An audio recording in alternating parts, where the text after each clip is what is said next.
219 temples, 219 temples అపవిత్రం చేస్తే, మన అంతర్వేది రథాన్ని తగలబెడితే నేను వచ్చిండొచ్చు కదా. రామతీర్థంలో రామచంద్రుల వారి విగ్రహాన్ని తల నరికేస్తే నేను బయటకు వచ్చి గోల చేసి ఉండొచ్చు కదా. ఎందుకు స్టేట్మెంట్గా పరిమితం అయ్యాం? చిన్నప్పటి నుంచి మా ఇంట్లో రామనామ జపం ఉండేది. మా నాన్న ఉమ్మడి కమ్యూనిస్ట్ పార్టీ సభ్యుడు, ఎథీస్ట్ ఒకప్పుడు, టీన్స్లో 20లో.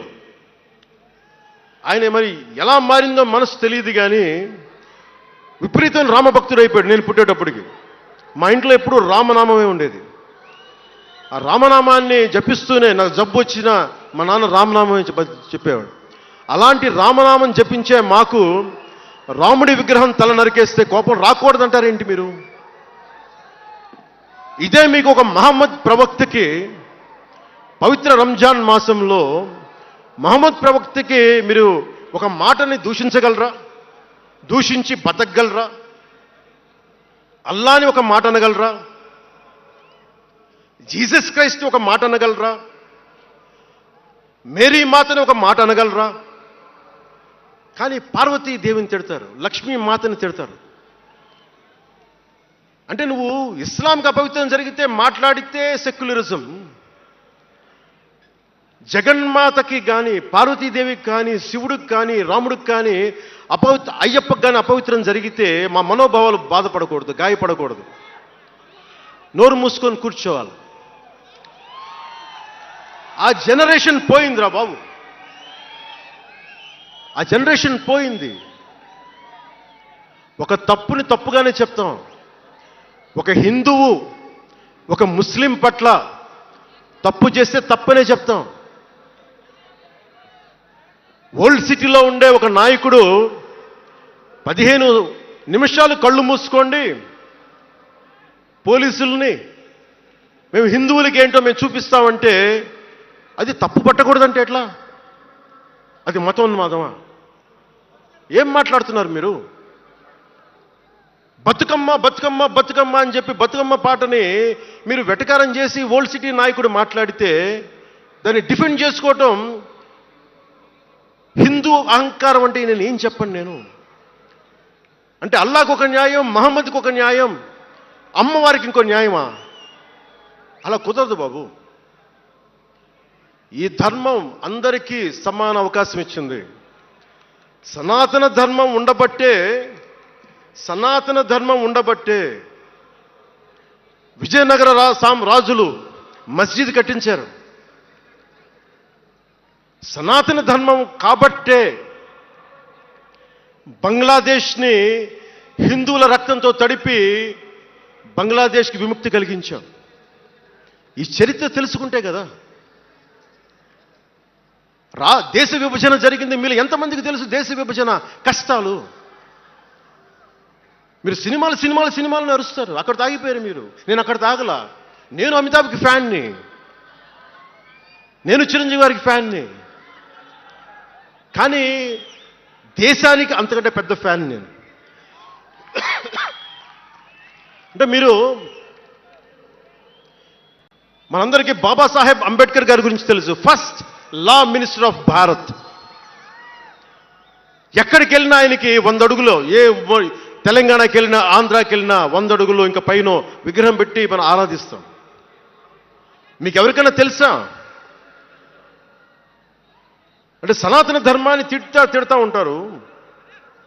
మీకు ఎవరికైనా తెలుసా? పాకిస్తాన్ ఫస్ట్ లా మినిస్టర్ దళిత కమ్యూనిటీకి చెందిన జోగేంద్రనాథ్ మండల్. ఆయన పేరు ఎప్పుడైనా విన్నారా? ఎంతమంది వినుంటారు? ఆయన ఏ పరిస్థితిలో చచ్చిపోయారో తెలుసా? ఆయన నేను భారతదేశాన్ని నమ్మను, పాకిస్తాన్ని నమ్ముతాను అంటే అంబేద్కర్ గారితో సహా చాలామంది వద్దని చెప్పినా కానీ ఆయన పాకిస్తాన్కి వెళ్ళిపోయి దాన్ని బంగ్లాదేశ్లో చాలా హిందూ జిల్లాలు కలిపేసి, ఆయన దళిత కులాల నుంచి వచ్చిన వ్యక్తి, అందరూ ఆయన మాటలు నమ్మి ఆయన సమాజం హిందువులందరూ ఉండిపోతే దేశ విభజన తర్వాత జరిగిన గొడవల్లో దాదాపు ఆయన కుటుంబంలో బంధువులందరినీ ఊచకోతకొచ్చి చంపేశారు. పాకిస్తాన్ లా మినిస్టర్గా వెళ్ళిన వ్యక్తి భారతదేశానికి తిరిగి కాందీసుకుడుగా వచ్చి చనిపోయారు ఆయన. అంటే ఏం చెప్తున్నది ఇది? 10-12% ఉండే హిందువులు పాకిస్తాన్లో, 10-12% ఉండే హిందువులు ఉండే పాకిస్తాన్లో, బలూచిస్తాన్లో అంతమంది ఉండే హిందువులు ఈ రోజున 1%-2% పడిపోయారు. బంగ్లాదేశ్ గొడవల నుంచి హిందువులు పారిపోతున్నారు. మన దేశంలో అలా జరిగిందా? ఎంత మర్యాద ఇస్తాం ఇస్లాంకి? నా దగ్గర ఉండే వ్యక్తులను అడగండి, ఇస్లాం పాటించే నా దగ్గర ఉండే నా సన్నిహితులను అడగండి. ఇది పవన్ కళ్యాణ్ గొప్పతనం కాదు, సనాతన ధర్మం నాకు నేర్పింది ఇది. నువ్వు రాముణ్ణి ఆరాధించు, అల్లాని గౌరవించు, అల్లాని ద్వేషించమని మాకు సనాతన ధర్మం చెప్పలా. ఇది చెప్పాలి, అర్థం చేసుకోవాలి. ఈ సూడో సెక్యులరిస్టులు, కుహానా సెక్యులర్ వాదులు, నేను ఒకసారి వైజాగ్లో 19లో ఒక సీనియర్ నాయకుల్ని అడిగాను. నేనేమడిగానంటే, secularism, what is the true meaning of secularism అని. అలా మాట వచ్చి నేనేమడిగానంటే, మీరు ఒక హిందువు తప్పు చేస్తే ఖండించండి, ఒక ముస్లిం పట్ల ద్రోహం చేస్తే ఖండించండి, శిక్షించండి. అలాగే ఒక ముస్లిం ఒక హిందువుల్ని ద్వేషించినా దాడి చేసినా శిక్షించండి, ఇద్దరికి శిక్ష ఒకటే. అలా కాకుండా వీళ్ళనంటే ఓట్లు పోతాయి, వీళ్ళంటే ఓట్లు పోవని ఓట్లు రాజకీయం చేస్తేనే కదా ఈ రోజున ఇంత హైందవం భగవాన్ ఎందుకు ఉందంటే దీనివల్లే, బికాజ్ ఆఫ్ సూడో సెక్యులరిస్. ఈ రోజున ఇది జరుగుతుందంటే because of you pseudo secularists, because of you. మీరే కనుక secularism, if you would applied in the true spirit,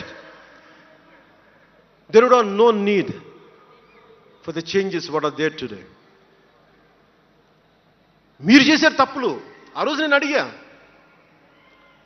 old సిటీలో, పతబస్తీ హైదరాబాద్లో మీరు 15 నిమిషాలు మీరు కళ్ళు మూసుకోండి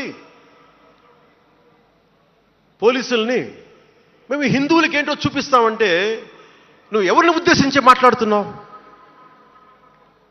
హిందూ అంటే దాంట్లో పవన్ కళ్యాణ్ కూడా ఉన్నాడు. పొద్దున్న లేస్తే నేను హనీఫు, అబ్దుల్, మొత్తం రహీం వాళ్ళతోనే ఉంటాను నేను. కానీ నేను వాళ్ళతో ఉన్నాను కదా అని చెప్పి నాకు బాధ రాదని మీరు అనుకోకండి, తప్పది. ఓ గలత్ హై భయ్యా, తప్పది. వస్తుంది బాధ. నేను ఎవరిని నిందించట్లా.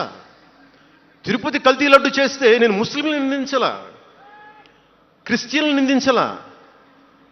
నేను నిందించింది దోషుల్ని పట్టుకోమనంటే చివరికి ఏం తేలారు? వాళ్ళందరూ హిందువులే కదా. నేను మాట్లాడుతుంది ఇది. This is secularism. If there is true secularism, మన నాయకులందరికీ చెప్తున్నాను, మీ అందరికీ చెప్తున్నాను, true secularism should be applied in the true spirit, not for damn convenient vote bank politics. Don't do it. Janasena is not for it. ఒక తప్పుని తప్పుగానే చెప్తాం.